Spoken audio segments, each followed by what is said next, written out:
Substitution reaction वो reaction जिसमें reactant molecule का एटम और ग्रुप दूसरे एटम और ग्रुप से सब्स्टिट्यूट हो जाता है without any change in rest molecule, उसको हम सब्स्टिट्यूशन रिएक्शन बोलते हैं।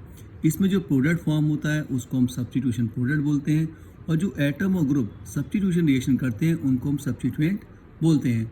सब्स्टिट्यूशन रिएक्शन फॉलोइंग टाइप्स के होते हैं। फर्स्ट होता है न्यूक्लियोफिलिक सब्स्टिट्यूशन रिएक्शन, जिसको हम एसएन रिएक्शन भी बोलते हैं। इसमें अटैकिंग जो रिएजेंट होता है वो न्यूक्लियोफाइल होता है। इसके अंदर जब भी अटैकिंग रिएजेंट न्यूक्लियोफाइल होगा तो उस रिएक्शन को हम न्यूक्लियोफिलिक सब्स्टिट्यूशन रिएक्शन बोलते हैं। ये रिएक्शन अल्काइल हैलाइड, अल्कोहल और ईथर के कैरेक्टरिस्टिक रिएक्शन होते हैं। इसके अंदर हम generally SN2 reaction, SN1 reaction, SNI reaction, SNAE reaction and SNEA reaction को स्टडी करते हैं। फर्स्ट हम स्टडी करेंगे SN2 रिएक्शन, जिसका नेम होता है बाईमॉलिकुलर न्यूक्लियोफिलिक सब्स्टिट्यूशन रिएक्शन। ये हम अल्काइल हैलाइड के अंदर स्टडी कर रहे हैं। अल्काइल हैलाइड, इसमें प्राइमरी अल्काइल हैलाइड यूज़ करते हैं। इसके अंदर जो CX बॉन्ड होता है पोलर होता है, X इसमें नेगेटिव है, कार्बन पॉजिटिव होता है। जब इसके पास न्यूक्लियोफाइल बैक साइड से अटैक करता है तो कार्बन का पॉजिटिव चार्ज इस न्यूक्लियोफाइल को पहले पोलराइज करता है, और ये न्यूक्लियोफाइल पोलराइज होने के बाद इस कार्बन के साथ बॉन्ड बनाता है। ये स्टेप रेट डिटरमाइनिंग स्टेप होता है, स्लो होता है। इसमें पेंटावलेंट ट्रांजिशन स्टेट फॉर्म होती है जो हाईली अनस्टेबल होती है। इस प्रोसेस में जो कार्बन sp3 हाइब्रिडाइज होता है वो अनहाइब्रिडाइज p ऑर्बिटल में कन्वर्ट हो जाता है। इसके एक लोब से X माइनस इंटरेक्ट रहता है और दूसरे लोब से न्यूक्लियोफाइल इंटरेक्ट रहता है। इसमें R, C, H और CH के जो बीच का बॉन्ड एंगल होता है वो 120 डिग्री होता है, क्योंकि इसमें जो कार्बन होता है वो sp2 हाइब्रिडाइज होता है। इस ट्रांजिशन स्टेट में कार्बन पेंटावलेंट हो जाता है, इसलिए हाईली अनस्टेबल स्टेट होती है। इसके बाद इसमें जो X माइनस होता है वो रिमूव हो जाता है और न्यूक्लियोफाइल इसके साथ बॉन्ड बना लेता है, और जो अनहाइब्रिडाइज p ऑर्बिटल था वो अगेन sp3 हाइब्रिडाइज ऑर्बिटल में कन्वर्ट हो जाता है। इस रिएक्शन में जो प्रोडक्ट फॉर्म होता है उसके अंदर जो कॉन्फ़िगरेशन होता है वो रिएक्टेंट का जस्ट रिवर्स होता है, इसलिए हम इसको इन्वर्जन ऑफ कॉन्फ़िगरेशन बोलते हैं। अब इसकी कैरेक्टरिस्टिक्स क्या हैं? ये सिंगल स्टेप कॉन्सर्टेड मैकेनिज्म होती है जिसके अंदर पेंटावलेंट ट्रांजिशन स्टेट फॉर्म होता है। इस ट्रांजिशन स्टेट में जो न्यूक्लियोफाइल होता है वो कार्बन पे बैक साइड से अटैक करता है, या हम बोल सकते हैं कि जो हैलोजन का रियर एंड होता है उस साइड से ये कार्बन पे अटैक करता है। इसके अंदर जो कार्बन और न्यूक्लियोफाइल के बीच में जो बॉन्ड फॉर्म होता है वो नॉन बॉन्डिंग होमो मीन्स होता है हाईएस्ट ऑक्यूपाइड मॉलिक्यूलर ऑर्बिटल, तो non bonding homo of nucleophile and anti bonding sigma star LUMO of CX bond के बीच में इंटरेक्शन होता है, उससे फॉर्म होता है। लूमो का मीन्स होता है लोएस्ट अनऑक्यूपाइड मॉलिक्यूलर ऑर्बिटल, और ये इंटरेक्शन तभी पॉसिबल है जब न्यूक्लियोफाइल कार्बन पर हैलोजन के रियर एंड से अटैक करता है। सेकंड पॉइंट है कि जो ट्रांजिशन स्टेट है उसमें जो कार्बन हाइड्रोजन बॉन्ड होते हैं वो ट्राइगोनल प्लेनार शेप में होते हैं, और उनके बीच में जो एंगल होता है वो 120 डिग्री होता है। इसके अंदर जो कार्बन एटम होता है ट्रांजिशन स्टेट में वो sp2 हाइब्रिडाइज होता है। इस ट्रांजिशन स्टेट में जो p ऑर्बिटल होता है कार्बन का उसका एक लोब न्यूक्लियोफाइल से इंटरेक्ट होता है, और जो दूसरा लोब होता है वो X माइनस से इंटरेक्ट होता है। इसके अंदर जो न्यूक्लियोफाइल कार्बन X होता है उसके बीच का एंगल 180 डिग्री होता है। ये जो ट्रांजिशन स्टेट होती है वो व्हील की तरह दिखती है, जिसके अंदर जो 3 CH बॉन्ड होते हैं वो स्पोक्स को रिप्रेजेंट करते हैं, और जो न्यूक्लियोफाइल कार्बन X होता है वो एक्सिल को रिप्रेजेंट करता है। थर्ड पॉइंट है इसमें कि ट्रांजिशन स्टेट में जो न्यूक्लियोफाइल होता है उस पर डिमिनिश नेगेटिव चार्ज होता है, और जो X एटम होता है उसमें डेवलप पार्शियल नेगेटिव चार्ज होता है। इसके अंदर पार्शियल नेगेटिव चार्ज है ट्रांजिशन स्टेट में, इसलिए अगर किसी भी रिएक्टेंट में इलेक्ट्रॉन विड्रॉइंग ग्रुप प्रेजेंट होता है तो वो ट्रांजिशन स्टेट को स्टेबलाइज करता है और रिएक्शन को फास्ट कर देता है। फोर्थ पॉइंट, हम इसकी काइनेटिक्स देखेंगे। हमने देखा कि रेट डिटरमाइन स्टेप में सबस्ट्रेट और न्यूक्लियोफाइल दोनों प्रेजेंट हैं, इसलिए रेट सबस्ट्रेट और न्यूक्लियोफाइल दोनों पे डिपेंड करती है। ये सेकेंड ऑर्डर काइनेटिक्स रिएक्शन है और इसकी मॉलिक्यूलरिटी 2 होती है। रेट डायरेक्टली प्रोपोर्शनल होती है सबस्ट्रेट एंड न्यूक्लियोफाइल के कॉन्सेंट्रेशन पर। नेक्स्ट हम इसकी स्टीरियोकेमिस्ट्री देखेंगे SN2 की। हमने देखा कि जो न्यूक्लियोफाइल होता है वो कार्बन पर हेलोजन के रियर एंड से अटैक करता है, बैक साइड से अटैक करता है, तो जो प्रोडक्ट फॉर्म होता है उसका जो कॉन्फिगरेशन होता है वो RX का एग्जैक्टली अपोजिट होता है। इसके अंदर जितने भी SN2 रिएक्शन में प्रोडक्ट फॉर्म होते हैं उसके अंदर कंप्लीट इन्वर्जन होता है कॉन्फिगरेशन में। इस इन्वर्जन को हम वॉल्डन इन्वर्जन बोलते हैं। अगर मैं कोई 100% ऑप्टिकली प्योर S2 जिसका कॉन्फिगरेशन S है 2 ब्रोमो ऑक्टेन लेता हूँ और उसका SN2 हाइड्रोलाइसिस करता हूँ कॉन्सेंट्रेटेड NaOH के साथ, जो तो प्रोडक्ट फॉर्म होता है वो 100% ऑप्टिकली प्योर 2 ब्यूटेनॉल फॉर्म होता है जिसका कॉन्फिगरेशन R होता है, जो ये कंफर्म करता है कि SN2 रिएक्शन में इन्वर्जन कंप्लीट इन्वर्जन होता है। अब ये रिएक्शन है, इसका ये है S2 bromo octane 100% pure optically active compound है। इसमें OH minus back side attack कर रहा है, ये ट्रांजिस्टर फॉर्म होती है और ये R2 ब्यूट ऑक्टेनॉल 100% प्योर प्रोडक्ट में कन्वर्ट हो जाता है। ये इसमें नेसेसरी नहीं होता कि R का हमेशा S होगा, लेकिन जनरली R का S बनता है। लेकिन हम प्रोडक्ट की जो ऑप्टिकल एक्टिविटी होती है, ऑप्टिकल रोटेशन होता है डेक्स्ट्रो ओलिवो, वो एक्सपेरिमेंटल कॉन्सेप्ट है, तो उसके बारे में कोई भी कमेंट नहीं करते हैं। SN2 रिएक्शन में केवल एक ही स्टीरियो आइसोमर्स फॉर्म होता है, एक ही स्टीरियो आइसोमर्स का प्रोडक्ट फॉर्म होता है। अब वो R भी हो सकता है और S भी हो सकता है। जैसे एग्जांपल, ये मेरा एक रिएक्शन है, ये S कॉन्फ़िगरेशन में, इसका मैंने NaCN से रिएक्शन किया तो ये S कॉन्फ़िगरेशन में ही प्रोडक्ट फॉर्म हुआ। इसका मीन्स S का S भी फॉर्म हो सकता है। अगर मैं इसका एनर्जी प्रोफाइल डायग्राम देखता हूँ तो ये मेरा RX एंड न्यूक्लियोफाइल रिएक्टेंट है, ये ट्रांजिस्टर स्टेट फॉर्म करता है और ये एक्टिवेशन एनर्जी है और ये RNU और X माइनस इसका प्रोडक्ट फॉर्म होता है। नेक्स्ट हम स्टडी करेंगे SN1 रिएक्शन, जिसका पूरा नेम होता है full name unimolecular nucleophilic substitution reaction. तो हम SN1 ऑफ एल्काइल हैलाइड देखते हैं। SN1 जो होता है एल्काइल हैलाइड में, वो टर्शियरी एल्काइल हैलाइड में होता है।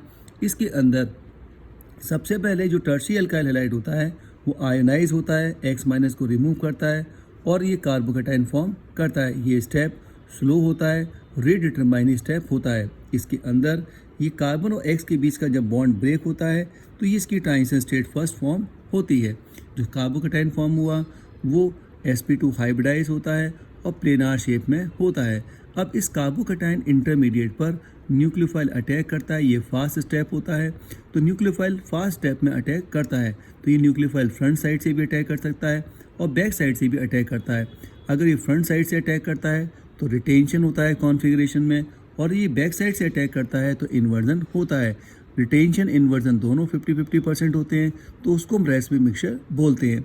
अब इसके अंदर ट्रांजिशन स्टेट क्या फॉर्म होती है, इसके अंदर जो ये कार्बोकेटाइन होता है इसमें न्यूक्लियोफाइल जब बैक साइड से अटैक करता है तो ये कंपाउंड बनता है, ये ट्रांजिशन स्टेट फॉर्म होती है, और जब ये फ्रंट साइड से अटैक करता है तो ये कंपाउंड बनता है, तो इसके अंदर ये ट्रांजिशन स्टेट फॉर्म होती है। तो इसमें दो ट्रांजिशन स्टेट फॉर्म होती है, TS1 और TS2, और इन दोनों के बीच में इंटरमीडिएट फॉर्म होता है। अब इसकी कैरेक्टरिस्टिक्स क्या होती है, ये 2 स्टेप रिएक्शन होता है, इसमें हर रिएक्शन में ट्रांजिशन स्टेट फॉर्म होती है।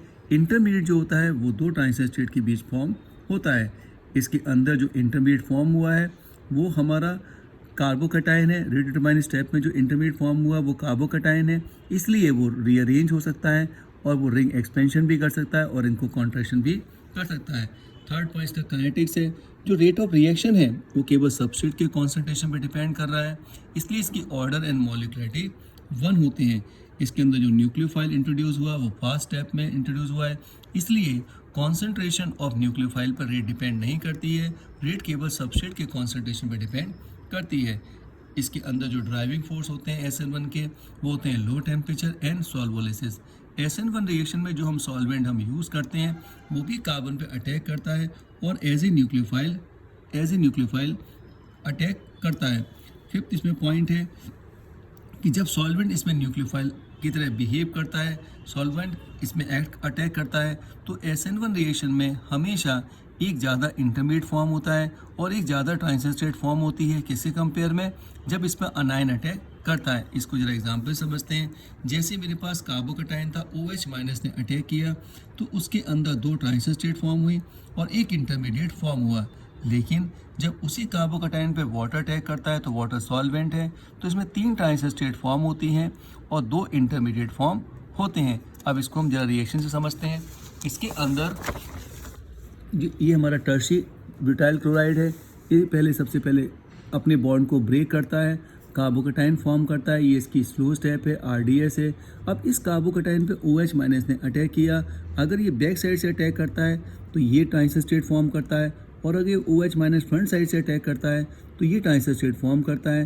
तो ये पीछे से अटैक कर रहा है इसलिए इन्वर्जन हो गया कॉन्फिगरेशन में, और ये फ्रंट साइड से अटैक कर रहा है तो ये रिटेंशन हो गया। तो इसके अंदर केवल एक ही इंटरमीडिएट फॉर्म हुआ। लेकिन जब इसके अंदर वाटर अटैक करता है तो वाटर भी बैक साइड से अटैक कर सकता है, फ्रंट से अटैक कर सकता है। तो इसके अंदर ये ट्रांजिशन स्टेट और ये ट्रांजिशन स्टेट फॉर्म होती हैं, और जब ये वाटर इसके साथ बॉन्ड बना लेता है तो ये इसके अंदर सेकंड इंटरमीडिएट फॉर्म होता है।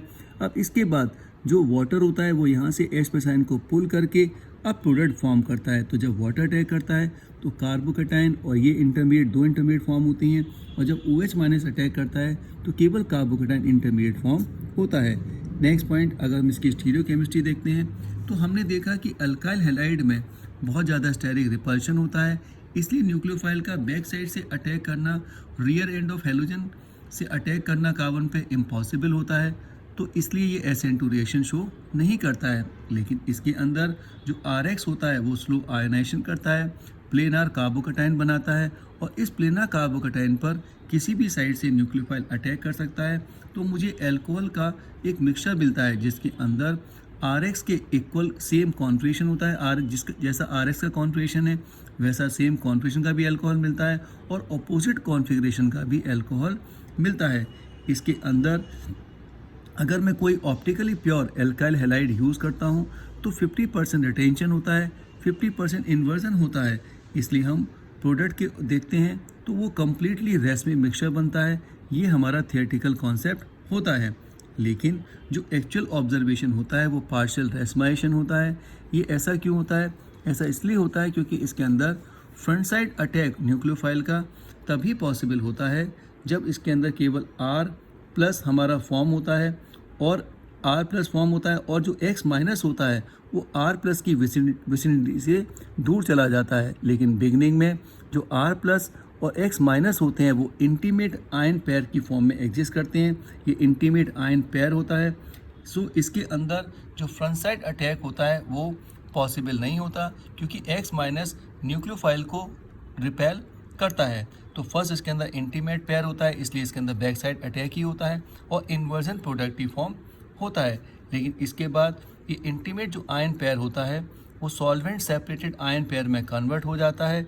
अब इसके अंदर न्यूक्लियोफाइल फ्रंट साइड से भी अटैक कर सकता है, लेकिन इसकी रेट कम होती है, और बैक साइड से अटैक करने की रेट ज़्यादा होती है। इसलिए इसके अंदर इन्वर्जन प्रोडक्ट ज़्यादा बनता है और रिटेंशन प्रोडक्ट कम बनता है। लेकिन उसके बाद ये सेपरेटेड आइंस में कन्वर्ट हो जाता है। इसमें कार्बोकटाइन सेपरेट हो जाता है, X माइनस इसकी विसिनिटी से दूर चला जाता है। अब इसके अंदर न्यूक्लियोफाइल फ्रंट से भी अटैक कर सकता है और बैक साइड से भी अटैक कर सकता है, और इसके अंदर 50-50% यानी कि 1:1 के रेशो में रिटेंशन भी होता है और इन्वर्जन भी होता है। लेकिन हम नेट रिजल्ट देखें तो पार्शियल रेसिमाइजेशन होता है, जिसके अंदर इन्वर्जन जो कॉन्फिगरेशन होता है वो प्रीडोमिनेंट होता है। अगर मैं इसके अंदर रेसिमाइजेशन का परसेंटेज देखूं तो वो कार्बोकटाइन की स्टेबिलिटी पर डिपेंड करता है। जितना ज़्यादा कार्बोकटाइन का लाइफ पीरियड होगा उतना ज़्यादा इसके अंदर रेसिमाइजेशन का परसेंटेज होगा। अब जो कार्बोकटाइन है उसका लाइफ पीरियड किस पे डिपेंड करता है? वो इसकी स्टेबिलिटी पे डिपेंड करता है, और इसके अंदर जो न्यूक्लियोफाइल का कॉन्सेंट्रेशन है उस पर डिपेंड करता है। जितना न्यूक्लियोफाइल का कॉन्सेंट्रेशन कम होता है उतना ज़्यादा कार्बोकटाइन का लाइफ पीरियड होता है, उतना हमारा रेसिमाइजेशन ज़्यादा होता है। इसको जरा एग्जाम्पल समझते हैं। जैसे मेरे पास ये ऑप्टिकली प्योर एक कंपाउंड है, इसके अंदर 98% रेसिमाइजेशन होता है। अगर मैं इस रिएक्शन को 80% एसीटोन और 20% वाटर में कराता हूँ, लेकिन अगर मैं कॉन्सेंट्रेशन, क्योंकि यहाँ पे कॉन्सेंट्रेशन न्यूक्लियोफाइल का कम है, अगर इसी रिएक्शन को मैं 100% प्योर वाटर में कराता हूँ तो मैंने देखा यहाँ पे 80% रेसिमाइजेशन होता है, क्योंकि जब मैं ओनली प्योर वाटर लेता हूँ तो वहाँ पे कॉन्सेंट्रेशन जो न्यूक्लियोफिलिक वाटर होता है उसका बहुत ज़्यादा होता है। अब इसको हम जरा ग्राफ से समझते हैं कि अगर मैं इसका पोटेंशियल एनर्जी डायग्राम देता हूँ जिसमें रीअरेंजमेंट रिएक्शन होता है, तो ये एक मेरे पास अल्काइल हैलाइड है, इसका मैंने एक्वस NaOH से रिएक्शन किया तो सबसे पहले ये कार्बोकटाइन बनाता है। ये 1 डिग्री कार्बोकटाइन है। इसका जो ट्रांजिशन स्टेट होता है वो ये बनता है जिसमें कार्बन और ब्रोमीन के बीच का बॉन्ड ब्रेक होता है। अब ये इंटरमीडिएट प्राइमरी कार्बोकैटायन था, तो ये क्या करता है, टर्शरी कार्बोकैटायन में कन्वर्ट होता है पहले, क्योंकि ये इससे ज़्यादा स्टेबल है। इसका ट्रांजिस्टेट क्या होगा कि जो टर्शरी हाइड्रोजन है वो इसके साथ एक ट्रांजिस्टेट फॉर्म करता है और ये यहाँ से इस प्राइमरी कार्बन पर शिफ्ट हो जाता है। अब इसके पास न्यूक्लियोफाइल अटैक करता है टर्शरी कार्बन पर, तब जाके मुझे ये प्रोडक्ट बनता है। इसके अंदर ये इसकी ट्रांजिस्टेट होती है। तो मैंने देखा इसके अंदर 3 ट्रांजिस्टेट फॉर्म हुई हैं और 2 इंटरमीडिएट फॉर्म हुआ है, इसलिए इसका एनर्जी पोटेंशियल एनर्जी डायग्राम क्या होगा कि ये रिएक्टेंट है, ये फर्स्ट ट्रांजिस्टेट है, सेकंड ट्रांजिस्टेट है और ये थर्ड ट्रांजिस्टेट है। इसमें सेकंड इंटरमीडिएट की एनर्जी फर्स्ट इंटरमीडिएट से इसलिए कम होती है क्योंकि सेकंड इंटरमीडिएट जो होता है वो फर्स्ट इंटरमीडिएट से ज़्यादा स्टेबल होता है। इस वीडियो को लाइक करना, सब्सक्राइब करना, जिससे आगे की वीडियो आपको टाइम से मिलते रहेंगे।